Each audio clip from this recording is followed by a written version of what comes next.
so much. Have a look around and see the house is practically full. Firstly, I'd like to acknowledge that we're meeting on Kaurna land and that we acknowledge and value the spiritual beliefs of the traditional landowners, the Kaurna people.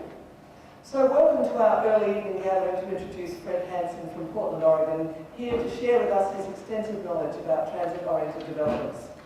Welcome to Fred's family, Heather and Cheyenne, if she's here. I can't see where. Hi, Heather. You know, in South Australia, we intentionally support the incubation of new ideas, better quality thinking, and the rapid emergence of new ways of doing things through a number of programs, including the Festival of Ideas, with which you'll be familiar, the Centre for Social Innovation, which is just launching shortly, and the Adelaide Thinkers in Residence program, all designed to ensure a vibrant future for South Australia.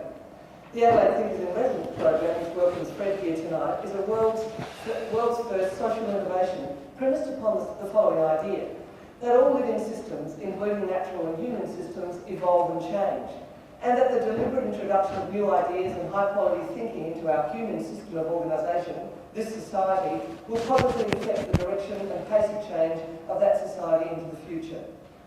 The Adelaide Thinkers in Residence program does this by bringing leading-edge thinkers to live and work in South Australia. Why do we do that? We do that because we want to generate new thinking. We want to promote and provoke change. We want to ignite action, and we want to achieve lasting, tangible results in our society. We're in a remarkable situation at the moment with commitments by our government to invest over $2.5 billion into the transport infrastructure, a once-in-a-lifetime opportunity for a state like ours.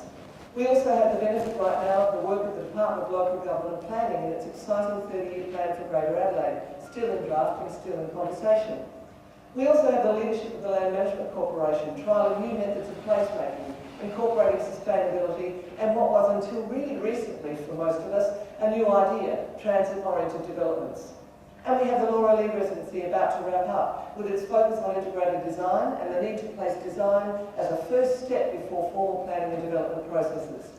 Her recommendations, by the way, will be launched next week in her public lecture on next Thursday, the 14th of October at 6 p.m. in the Town Hall. And I hope sincerely that you'll all come and join us for this event because it links spectacularly well to this residency of Fred Hansen.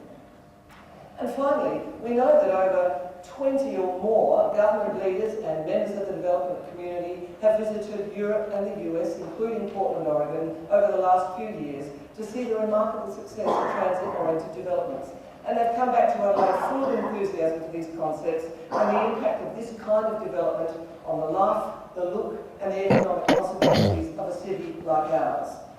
Into this rich environment full of possibility arrives Fred Hansen, ready to begin his residency. He is a world leader in the field of transport and integrated land use and is renowned for his innovative approach to the provision of public transport. He's the GM, General Manager of TriMet, the public transport provider in Portland, Oregon, USA, and the former administrator of the US Environmental Protection Agency under President Clinton. Fred's residency is entitled Urban Places Growing Communities Through Transport.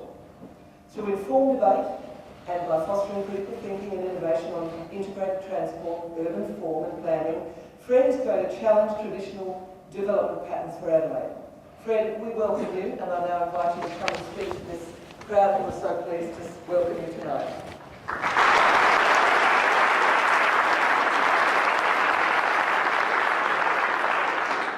Well, thank you, Gabrielle, for that kind of introduction, and thanks to all of you for coming out, particularly as I understand we have wonderful food displays upstairs as a part of the Oz Asia event, so hopefully nobody came here thinking they were actually going to get food. Well, you can tell we're in a university setting. The very fact that we have a door at the bottom of the facility, so that students can't sneak in late to the facility. I've forgotten about what it's like to be able to be in a university setting that way. Well, you know, one of the things that Gabrielle mentioned is obviously the issues that you are wrestling here with in the greater Adelaide area. And these are areas that do bring controversy. They do bring heated debate, as they should. And I think that is very appropriate. I was able to be here for the opening of the tram, but I can remember even the run-up to that opening, the controversy, the criticism that was being made, and questions about whether it was a smart investment or not. I go back in my history, and I served as an executive officer of the United States Peace Corps, and this is a number of years ago, but I was visiting Peace Corps volunteers in North Africa, and actually in Casablanca. And I had gone out to dinner with some volunteers, and we were leaving, and I got into a taxi cab, and using my best French, which you'll wonder how this could be possible, but using my best French that got me through my doctoral exams at Johns Hopkins University, I asked the taxi driver to take me to my hotel. He said something back to me. I could tell it was in French, but it was incomprehensible, and so as one's wont is at that time, I merely repeated my instructions, but a bit louder. He turned around and said apparently the exact same thing, but once again it was equally incomprehensible, and so for the third time I repeated my instructions, yet once again a bit louder. In hands and discussed,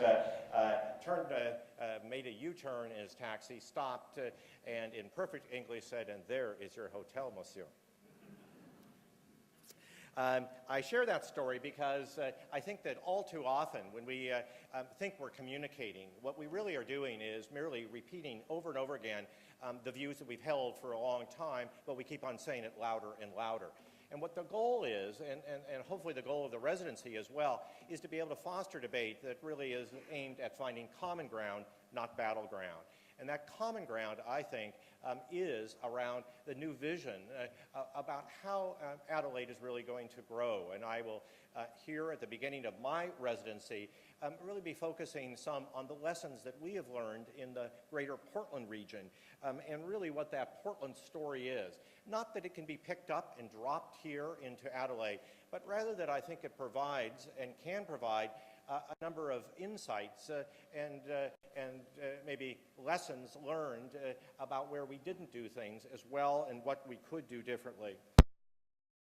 I want to be able to really emphasize at the beginning, in terms of the Portland story, is that back in the 50s and the 60s, we really were planning to be able to build Portland much like every other city in the United States, meaning that it was very car-dominated. In fact, there was a transportation plan that had been developed that had roads crisscrossing all throughout the region, cutting up neighborhoods, destroying